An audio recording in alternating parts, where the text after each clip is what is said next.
नमस्कार, मी प्रियांका पाटील. आपण पाहत आहात राष्ट्रीय लोकराज्य न्यूज, निर्भीड बातम्यांचे व्यासपीठ.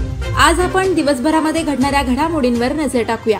आपले चांगले कर्म आपल्या जीवनात निश्चित उपयोगी पडून जीवन सुखकारक झाल्याशिवाय राहणार नाही. महामंडलेश्वर स्वामी शिवानंद गिरीजी महाराज. हिंदू धर्मातील अतिशय पवित्र असणाऱ्या श्रावण महिन्यातील पवित्र तिसऱ्या सोमवार दिनी मंजूर तालुका कोपरगाव व भरतपूर येथील ग्रामस्थ व भक्तांनी सप्तनदीचे पाणी आणले. यावेळी पायी कावडीधारक यांची मंजूर गावातून भव्य दिव्य श्री सिद्धेश्वर देवस्थान मंजूर ब्रॉस ब्रँडद्वारे स्वागत मिरवणूक काढण्यात आली. 150 पायी कावडीधारक पुरुष व कलशधारी महिला यांनी सप्तनदीच्या पाण्याची गोदावरी गंगा भेट घेतल्यानंतर कावडीधारक यांच्या सप्तनदीच्या पाण्याचे गंगाजल पूजन पुरोहित स्वप्नील गुरु, सुधाकर गुरु, सुनील गुरु यांनी विधिवत पूजा केली. यानंतर पायी चालत आणलेले सप्तनदीच्या पाण्याने श्री सिद्धेश्वरला जलाभिषेक करण्यात आला. यावेळी 100 ते 150 महिला पारायण वाचक, पायी कावडीधारक, मडी व पुतळेवाडी रामपूर येथून भक्तांची आलेली पायी दिंडी व उपस्थित भक्तांना मार्गदर्शन करताना महान तपस्वी श्री श्री श्री 1008 महामंडलेश्वर स्वामी शिवानंद गिरीजी महाराज यांनी प्रवचनात मार्गदर्शन करताना सांगितले की आपण आपल्या जीवनात नेहमी चांगले कर्म केले पाहिजे. ते चांगले कर्म आपल्या जीवनात निश्चित उपयोगी पडून जीवन सुखकारक झाल्याशिवाय राहणार नाही. यावेळी श्री सिद्धेश्वर देवस्थान मंजूर ही अतिशय प्राचीन काळापासून असून मन्वत राजा यांनी श्री सिद्धेश्वरची स्थापना केली असल्याचा मंदिर संदर्भातील पुरातन काळातील इतिहास स्वामी शिवानंद गिरीजी महाराज यांनी आपल्या प्रवचनातून मार्गदर्शन करताना सांगितला. यावेळी उपस्थित भाविकांना श्री सिद्धेश्वर देवस्थान मंजूर यांच्या वतीने साबुदाणा, खिचडी, शेंगदाणे, गुळ केळीचा प्रसाद वाटण्यात आला.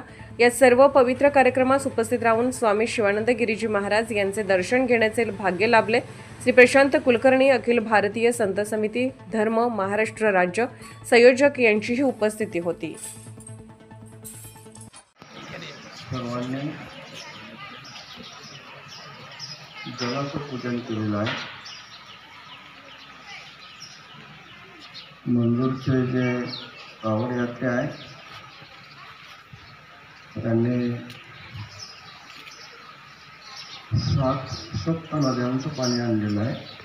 नर्मदा, शिप्रा, गंगा, यमुना, सरस्वती, शरयू आणि मंदाकिनी या जलाचं त्यांनी गंगा गोदावरीमध्ये भेट केलेली आहे. आपल्याबरोबर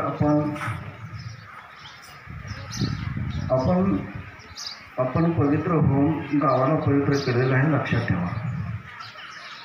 कारण आपण जे पाणी आणलं ते पाणी सर्व इच्छा ज्यांच्या आहे त्या सर्व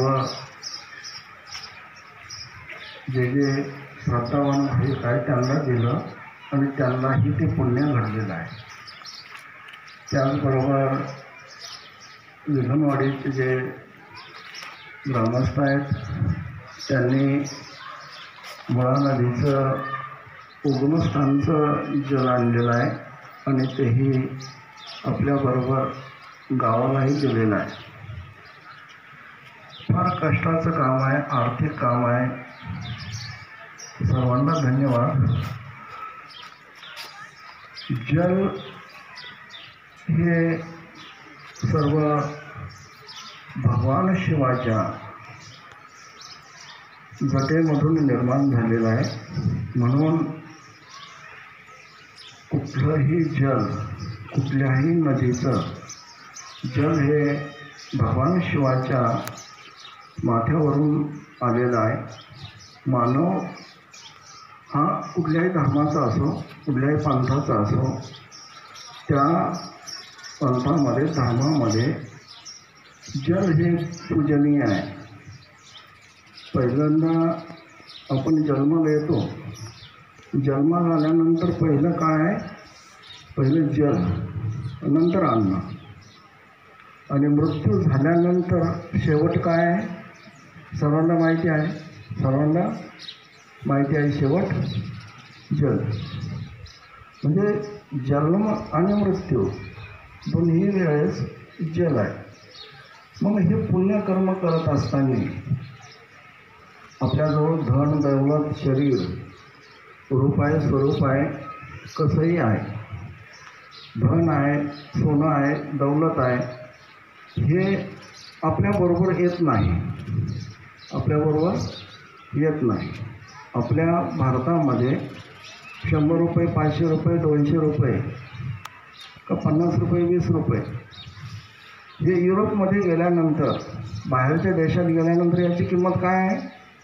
याची किंमत तिथं फक्त कागद आहे. कारण का? त्या देशामध्ये डॉलर चालतात. याचं परिवर्तन आपल्याला कशामध्ये करावं लागतं? त्या देशाच्या चलनामध्ये करावं लागतं. त्यावेळेस ती त्या ठिकाणी उपयोगी आहे. परलोकामध्ये या लोकाचं परलोकामध्ये काही चालत नाही. शरीरही चालत नाही आणि धनही चालत नाही. म्हणजे ह्या लोकाचं परलोकामध्ये काय चालतं? हे कर्म आपण करतो, ह्या कर्माचं परिवर्तन त्या लोकांमध्ये जसं असेल पुण्यकर्म का काय असेल कर्म, त्या लोकांमध्ये परिवर्तन करावं लागतं. जसं डॉलरमध्ये भारतीय चलन परिवर्तन होतं, त्या प्रकारे ह्या लोकातलं कर्म किंवा जे संचित आहे त्या लोकांमध्ये परिवर्तित होतं, तर ते उपयोगी होतं. म्हणून हे पुण्यकर्म आपण जे केलेलं आहे, हे पुण्यकर्म खूप मोठं भाग्यवान आहात आपण का आपल्याला ते मिळालं. आता तसं जर पाहिलं तर आज कलियुग आहे, नास्तिकवाद वाढलेला आहे आणि ह्या नास्तिकवादामध्ये किंवा देहवादामध्ये, भौतिकवादामध्ये आपण सगळं विसरून गेलेलो आहोत. आपल्या ग्रामदेवतेला, कुलदेवतेला कोण पाणी ह्या नद्यांचं घालणार आहे? आपण या ठिकाणी भगवान सिद्धेश्वराला हे जलतार्पण करतो. भगवान सिद्धेश्वराचं स्थान मी सांगत असतो नेहमी का किती प्राचीन आहे, कुणाला माहीत असेल नसेल. मी पुन्हा पुन्हा सांगतो आहे का शालिवाहन शके सुरू होण्याच्या अगोदर 200 ते 150 वर्षापूर्वी मनशूर नावाचा राजा होता आणि त्या मनशूर नावाच्या राजाने ह्या सिद्धेश्वराची स्थापना केलेली आहे. त्या अगोदर का स्थापना केली? ज्यावेळेस अगस्त्य ऋषी आणि लोपामुद्रा, अगस्त्य ऋषी विंध्याचलाला शांत करण्यासाठी किंवा सह्याद्रीला शांत करण्यासाठी यांची उंची वाढत होती, त्यांना शांत करण्यासाठी या दक्षिणेकडे आले. त्यावेळेस या ठिकाणी एक पुराणधार किंवा पुराणधार, त्याचं पुराणधार तसं तिचं नाव जे आहे ती पुराणधार आहे, त्या ठिकाणी स्नान केलेलं आहे आणि स्नान करून या ठिकाणी त्यांनी ध्यान केलेलं आहे. मग हा इतिहास जाणून या ठिकाणी ह्या मंदिराची स्थापना केली आणि म्हणून ह्या गावाचं नाव मनशूर राजाहून मंजूर असं झालेलं आहे.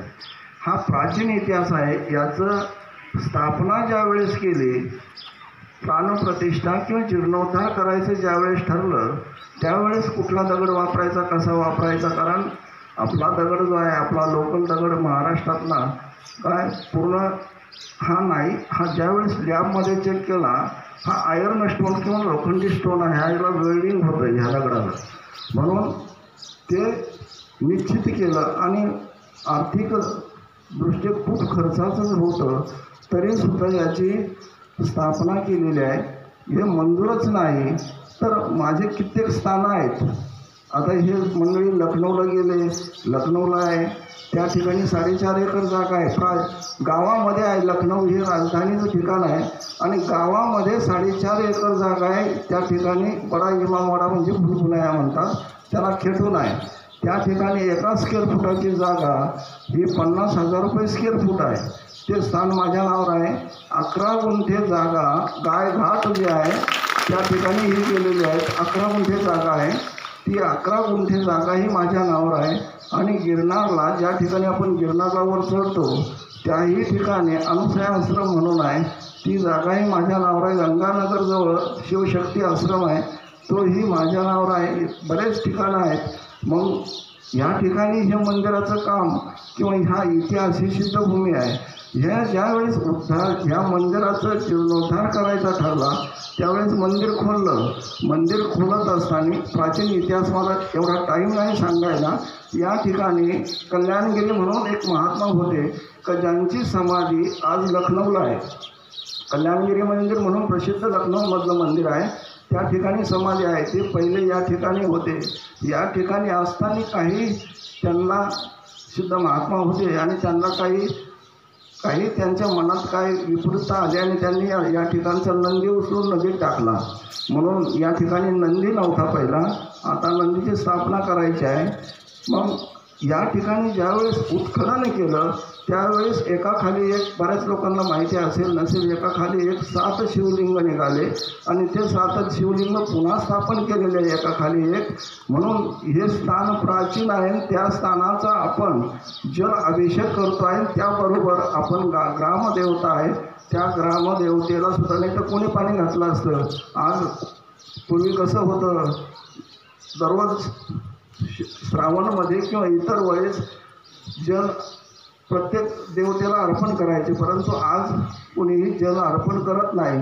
तर या निमित्ताने आपण त्या पवित्र नद्यांचं जल ग्रामदेवतेला सुद्धा अर्पण करतो आणि त्याचबरोबर आपल्या कुलदेवतेला सुद्धा अर्पण करतो आहोत. हे आपलं भाग्य आहे, हे आपलं नशीब आहे, हे आपलं संचित आहे. हे निश्चित आपल्याला पुढच्या याच्यात कामा येईल. आता ही पूजा, पहिली पूजा जी आहे गणेशाची झाली, भूमीची झाली, सूर्याची झाली, अग्नीची झाली, कुलदेवतेची झाली, आपल्या ग्रामदेवतेची झाली आणि रुद्राची पूजा झाली, गंगेची पूजा झाली.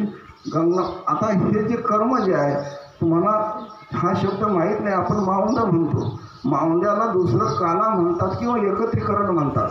आता हे तुमचं मावंदा झालेलं आहे. कशाचं?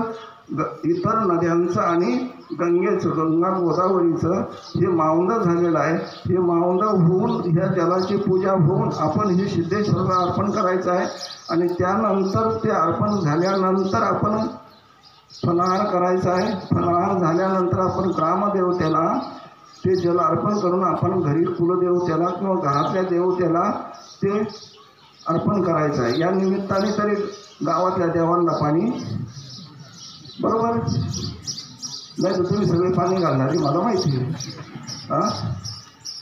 काय म्हणून हे पवित्र कार्य आपल्याकडून होतं आणि याचं परिवर्तन निश्चितच आपल्याला परलोकीसुद्धा हे पुण्य मिळेल आणि हे पुण्य आपल्या. कोपरगाव प्रतिनिधी एकनाथ शिंदे. ताज्या बातम्यांसाठी आणि अपडेट्ससाठी राष्ट्रीय लोकराज्य न्यूज चॅनलला सबस्क्राईब करा, तसेच लाईक आणि शेअरही करा.